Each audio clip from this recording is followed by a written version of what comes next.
Alrighty, hello there, welcome back to the channel. This is part 2, creating art assets. If you haven't already watched part 1, I hope you do. It's down in the description. Hold me close till I get up. Time is barely on our side.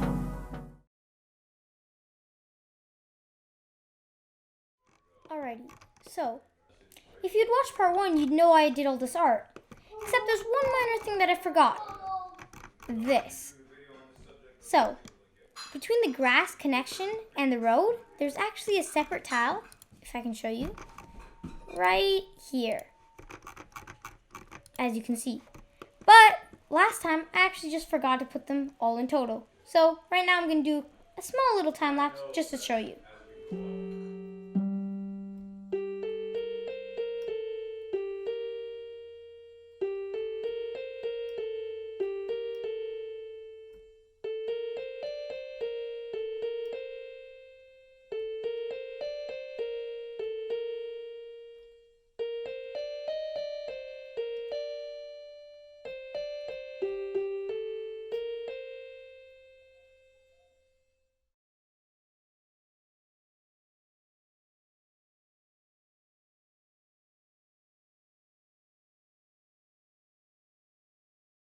Alright, so what I meant by I had to redo it was basically that it was on the collision layer. Which is, if you didn't know, the reason I called it collision is because I put all my collidable objects here. Because it has a tile map collider 2D. Pretty much what it does is, if I place, let's just say this piece, okay, but it's on the collision layer, it'll automatically put a box collider around it. And what that'll do is it'll make it so your player cannot pass through because your player also has box collider, right? So I accidentally made all these. See, you cannot walk through it, as you can see. But accidentally I made all these edges on the collision layer. Obviously I removed it and redid it. Second mistake that I did is I did it while I was in play mode. What that means is if it's in play mode, and let's say you can do things in player mode. If you go to the scene tab right over here, you can take your player, you can move him here, and then when you start the game, you're already here, right? Because the game's on. But there's one other thing. You can also make things in the scene mode, right? Like add this. Okay? I was in collision and scene mode, so I don't know what I was even doing. And it works. Oh, I was on collision time map once again. See, you cannot pass this stuff. Anyways, but if you unplay mode, everything that was done in play mode will now get erased. So there.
Hold me close till I get up.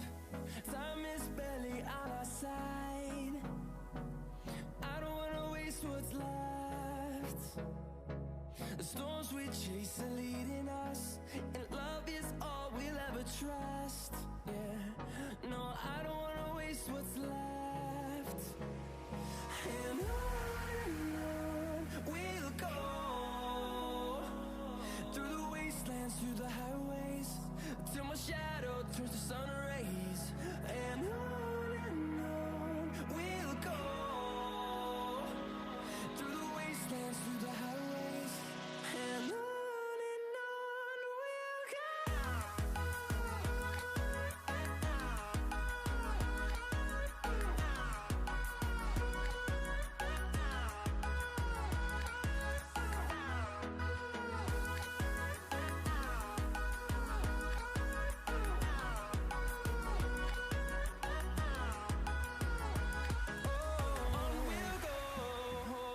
I just removed the grass because I didn't think it looked that good.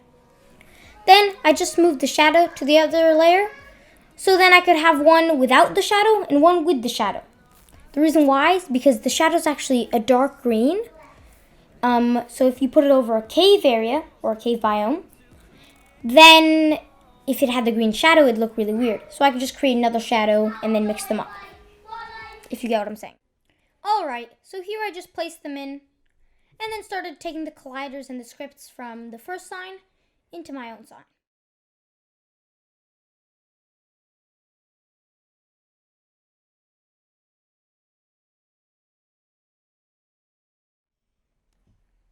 Now I'll just rearrange the colliders and show you how I did it. Alright, first of all, how does this sign work? Well, I have a sign script on it and 2 box colliders. One of them is trigger and one of them isn't. The one that isn't trigger is the smaller one around the sign. And what it does is it acts as a collider, right? Because it isn't trigger. See? Collide here, collide here, collide here. I'll show you that collider once again. It's this one. And then you have the one that is trigger. It just goes around here, a bit excess. And the reason why is because in my sign script, here's my sign script. Just zoom out there. And pretty much what my sign script does is it says if you hit the trigger collider and the tag that hit it is a player. So if I show you this again, my player right here has the tag player. So if you go back to Visual Studios, if you hit player, then this bool called player in range. A bool is pretty much a yes or no. So I made a value called is player in player in range. And then if it's true, pretty much what I did is I just set active to this dialog box. And this is the dialog box. It's an interact hint. Okay, so here's your player, right? And then he has this interact hint. This interact hint that only pops up when I come in contact. That's the interact hint. If you look over here, not active, active. And then I have if you press E and this hint is active, then it just brings up this menu, which is right here, this dialog box. See, I can deactivate it, activate it. Pretty simply.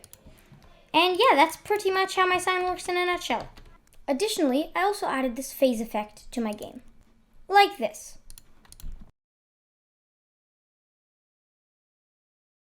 Looks pretty good, right? How I did this was pretty simple. If you hit the collider on the top that swaps layers, it'll also make the color of the tree equal to this color. And this is just white like normal, but it has a lower alpha layer, aka more transparency. That's what gives it this effect. When I say this is white just like the others, I mean this color right here is a modification to the sprite that is already it. So this tree is white, which means there's no modification. If I make it red, for instance, this sprite gets the modification of red, becoming more of this red type, but it still keeps the detail difference in colors, which is sometimes useful. And you might be wondering why all my trees are like this now. It's because I made it a prefab, so I'm changing the prefab directly. Anyways, you can change it back to white. And what I did with my layer swapper is I just lowered the opacity when you're in it.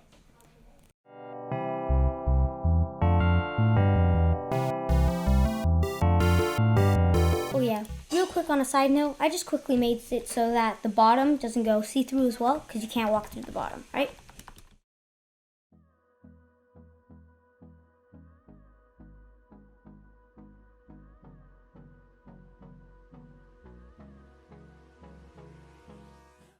Thanks for watching. Hit the subscribe button, like the video, and see you later.